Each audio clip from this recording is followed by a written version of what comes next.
अस्सलाम वालेकुम रहमतुल्लाहि वबरकातुहू। सुधीर चौधरी, जी न्यूज के एंकर। इस्लाम के पांचों अरकान तौहीद, नमाज, रोजा, ज़कात, हज, ला इलाहा इल्लल्लाह मुहम्मद रसूलुल्लाह से लेकर हज तक और जिहाद के बारे में समझा रहे हैं। बड़े ही अच्छे अंदाज में अच्छी अच्छी बातें कर रहे हैं, माशाअल्लाह। अल्लाह हिदायत दे दे। अब हम आपको जिहाद और इस्लाम का वो सही अर्थ दिखाना चाहते हैं जिससे हमारे देश के मुसलमानों को और आप सबको हमेशा दूर रखा गया है। दुनिया का कोई भी धर्म हिंसा को बढ़ावा नहीं देता, इस्लाम भी नहीं देता। इसलिए किसी भी मजहब के बारे में किसी नतीजे पर पहुंचने से पहले हमें उसके सिद्धांतों के बारे में जरूर पता होना चाहिए। इस्लाम ने हर मुसलमान के लिए कुछ खास कर्तव्य बनाए हैं। इन्हें इस्लाम के 5 स्तंभ कहते हैं। इस्लाम का पहला स्तंभ है शहादा, जिसका शाब्दिक अर्थ है घोषणा करना या गवाही देना। हर मुसलमान का कर्तव्य है कि वो इस बात की घोषणा करे कि अल्लाह के सिवा कोई और परमेश्वर नहीं है, यानी वो सिर्फ और सिर्फ अल्लाह में ही अपना भरोसा रखेगा। दूसरा स्तंभ है सलात। फारसी में इसी को नमाज भी कहते हैं। इस्लाम कहता है कि हर मुसलमान के लिए दिन में 5 बार नमाज पढ़ना जरूरी है। इस्लाम का तीसरा स्तंभ है ज़कात। आप इसे साल में 1 बार किया जाने वाला दान भी कह सकते हैं। हर मुसलमान के लिए जरूरी है कि वो अपनी आय का, अपनी आमदनी का एक हिस्सा जरूरतमंदों को दान जरूर दे, चैरिटी करे, अंग्रेजी में अगर आप कहें तो।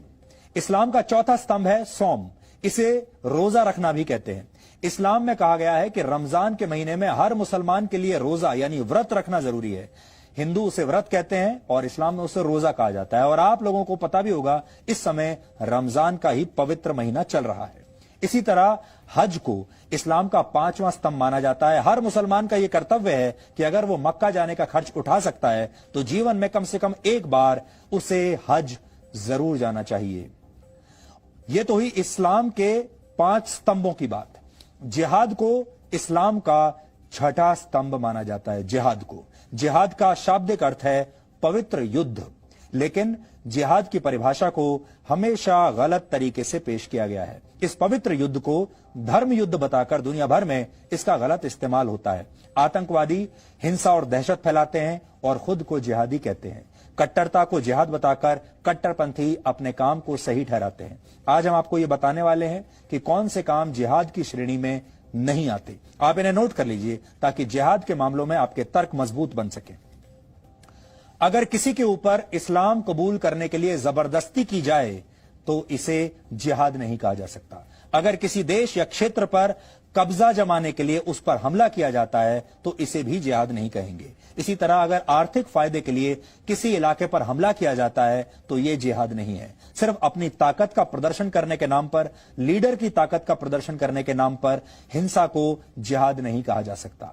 अगर निर्दोष लोगों, बच्चों, महिलाओं की हत्या की जाती है या उनका बलात्कार किया जाता है, इसे भी जिहाद बिल्कुल नहीं कह सकते। और अगर किसी पर हमला करके उसकी संपत्ति का नुकसान किया जाता है, इसे भी जिहाद नहीं कहेंगे। इसी तरह अगर किसी को हराने के लिए जैविक युद्ध का सहारा लिया जाता है तो इसे भी जिहाद नहीं कहा जाना चाहिए। जिहाद ही नहीं, इस्लाम में तो साधारण युद्ध के लिए भी कई सख्त नियम हैं और इन नियमों का पालन न करना गुनाह माना गया है। पहला नियम यह है कि आप युद्ध की पहल खुद नहीं कर सकते। यह युद्ध किसी बादशाह या सुल्तान के निर्देश पर नहीं बल्कि सिर्फ किसी धार्मिक नेता के कहने पर ही शुरू किया जा सकता है। ये नियम ये भी कहते हैं कि युद्ध में दुश्मन को भी पूरा सम्मान देना चाहिए और दुश्मन सैनिकों के साथ न्याय करना चाहिए। दुश्मन सेना के घायल सैनिकों का इलाज उन्हें अपना सैनिक मानकर करना चाहिए। युद्ध जितनी जल्दी हो सके उसे समाप्त करना चाहिए। अगर दुश्मन शांति की पहल करे तो फौरन युद्ध विराम की घोषणा कर देनी चाहिए।